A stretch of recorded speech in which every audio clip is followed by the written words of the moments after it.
This is one of the top-rated cooperative games of all time. And solo. Did you forget it's also a solo game? I did forget about the solo part. Top-rated solo games of all time. And cooperative. And cooperative.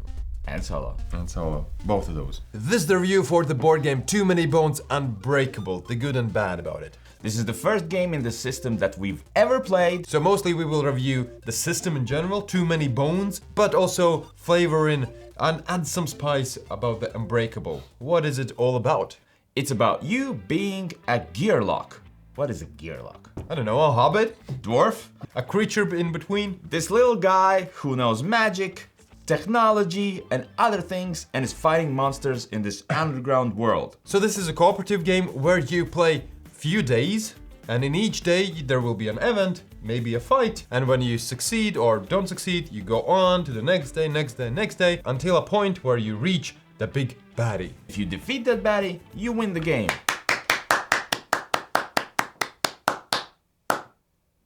Applause is not included in the box. That's an extra expansion we got just to spice up our game. Each day you pull out an encounter card and read the text, flavor text, and then the task text.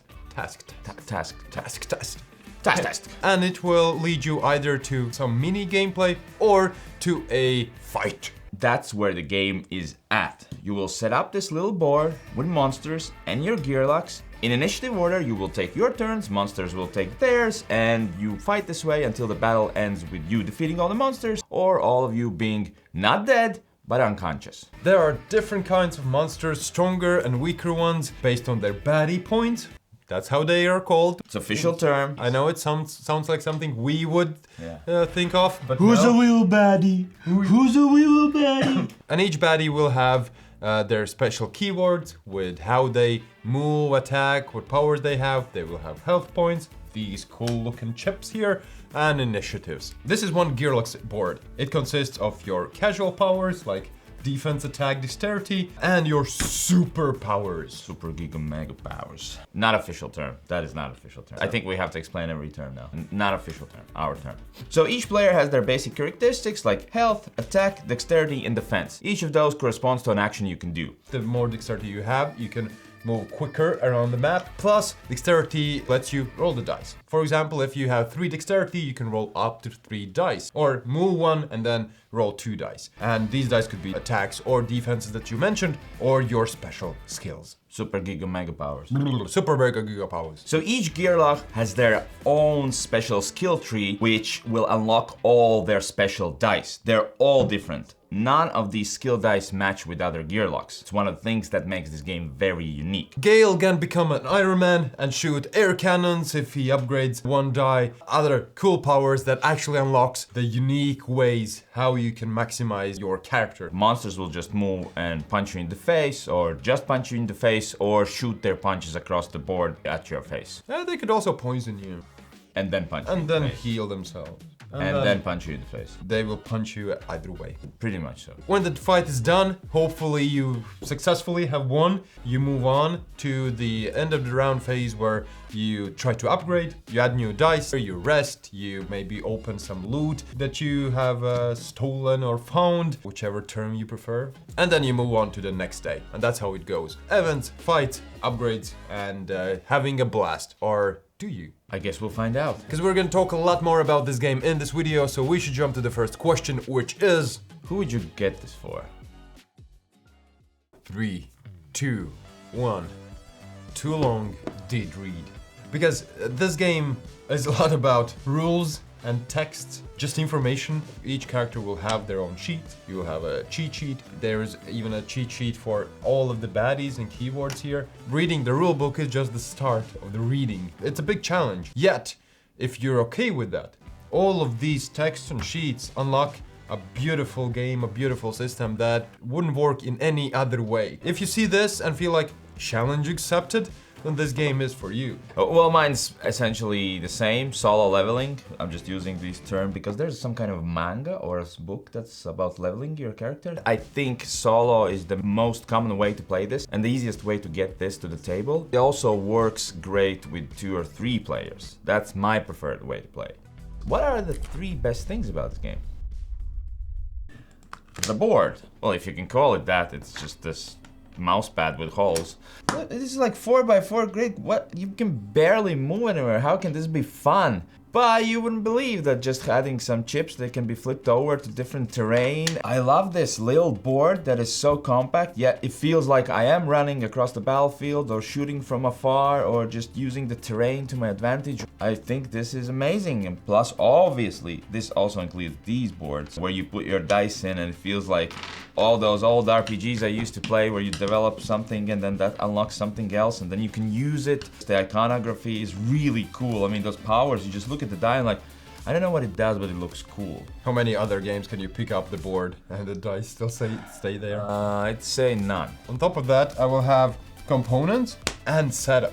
Because of these boards, because of the dice systems where all of these dice for one character comes in a box, like this, it's super easy to set this game up. Packing in the box is really nice and great and simple. My second thing is never too many bones. Exactly. In this game, whenever you roll dice, you can roll bones. Those are misses. Oh no, that's bad. Not really, because you can place the bones here on your backup plan, and the more bones you have there, the more powerful skills you can use from your character's unique backup plan. These backup plan powers sometimes are just what you need to win the game. So even when you miss and kind of don't progress in the game, you progress in the game, which I love. It's so good to always feel like you're moving forwards, doing good things. Talking about dice, leveling is my second best thing about this game. The decisions of, okay, I have 2 upgrade points. Do I upgrade my dexterity to roll more dice? Or do I get a skill dice that is more awesome than the basic attack dice? Or gives me special abilities to teleport or shoot something? Whatever you choose, it feels like it was a good choice. And then you're just waiting for the next leveling part where you can, again, get something in. And you're not gonna be able to unlock everything. That's what makes this highly replayable is, first of all, the adventures. Second of all, you know what? I'll build my character in a different way next time. For me, the first place is characters and mostly the leveling up, because each of those characters is super unique. Playing this character will absolutely differ from playing that character. Plus also, as you said, choosing those dice will give you a completely different gameplay than choosing the other half of the dice. Such a good thing about it. Yeah. Do you know the sketch where Jim Carrey and the other guys go like, you, me, you, me, you, me? And then they have the song there where it goes like, what is that? Baby, don't hurt me. And I feel this game is like that. You attack that guy and then I support you? No, wait, maybe you support me while I'm attacking. Just the co-op aspect of it. On this little small board, feels amazing. Getting your plan together. Okay, let's do this. You create a distraction there. Then the monster will attack that. I'll survive this round. I'll heal a little bit. Then I attack him with that. And then you finish him off with that. And then you roll your dice and roll some bones. You're like, wait, it's fine. I didn't attack him, but then I can use my backup plan. We're always talking. Always, you do that. You do that. Let's go that. And we're always in it together. Solo is a great way of playing this, but my preferred way of playing this is 2 or 3 players. Why this game would not be for you?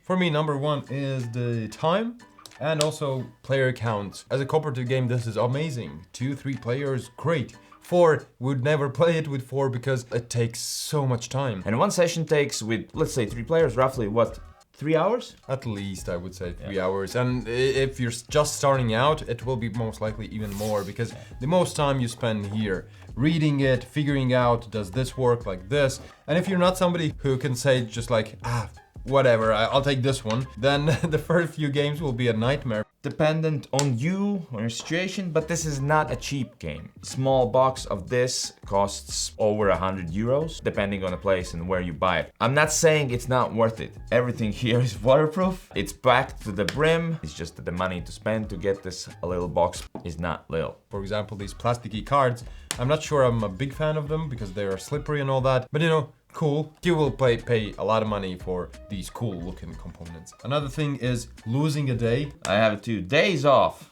So you get these upgrade points if you win battles. If you miss out on a battle, it still counts as 1 day. And the baddies get strength depending on what day it is. If you're playing with 2 players, we would multiply that by the number of days. If it's day number 4, the baddies are strength 8. You fight them and you lose to them. Great, let's move on to the next day. Day is number 5 now. The baddies are total strength of 10, but we're just lost in 8 and we didn't get stronger and now we have to fight 10. And what happens if we lose again? It doesn't feel good at all. How long is the honeymoon? 3, 2, 1. New character, please. This game has massive replayability from all of its components and everything, and the only thing that after all of those playthroughs I feel like I want more characters. And not that these are bad ones, I'm ready to play with these ones again, but it's just so exciting to get new ones. You will most likely want to get new ones, then maybe new sets for the creatures. But at this point, there's so much content for this game. Again, it's not cheap, but just adding one character, I think already, especially if you play solo, adds like a fresh breath. There are too many stones unturned. There's so many baddies. There's so many encounters. Yes, there's only 2 characters, but there's multiple ways you can build them. And okay, fine, if you get kind of tired of this character, there's still so many things to discover in just the basic flow of the encounters. With just one set, you're set for a while. This is one of those hobby within a hobby games almost, where this could be your only game almost in the shelf and you would be fine buying new expansions. There's no worry about it getting old. Okay, so what's the best alternative? 3, 2, 1. Spirit Island. Witcher Old World. Yeah, in Spirit Island you play these gods or characters that progressively improve during the game, unlock new powers. You also have to figure out how exactly this character plays, how you can get the most out of them, exactly like here, where you will also fight on a board. It's a bit different fight. That's the only thing I'd say is not similar. In this game, you have your own part of a little board and you're just doing your thing. But here we're all on this little part of the board and just kind of going in there. But other than that, I feel like the same people would enjoy these. Yeah, well, Witcher Old World is not going to be a very classic recommendation. Not a co-op game, but I feel like building your character is a bit similar and making choices when building your character. Do I get rid of this card to get a new card? But if I get rid of this card, then I have less health in my deck. And then you're traveling and you're fighting monsters and they don't have many keywords. So we are actually filming this video again because there wasn't a focus in the first one, so we're redoing this one. You had time, a lot of time, but you still picked that one, huh? Yeah, it's a great game where you develop your character. Not as deep as this, but it's very accessible. Shut up, let's just move on. What's the final rating? 3, 2, 1. Fantastic exclamation mark. Fantastic. It's a fantastic game for me as a co-op game. You know what, I'll try this build. Or what are you gonna building? You know what, I'll try doing damage this time, see how it goes. There's so many different encounters and the story is actually, the writing for the story is quite good. I've laughed at many of those. It's funny, it's thematic. This game in general is very unique, different than all the rest. Such a satisfaction to build these characters. It's challenging and super fun.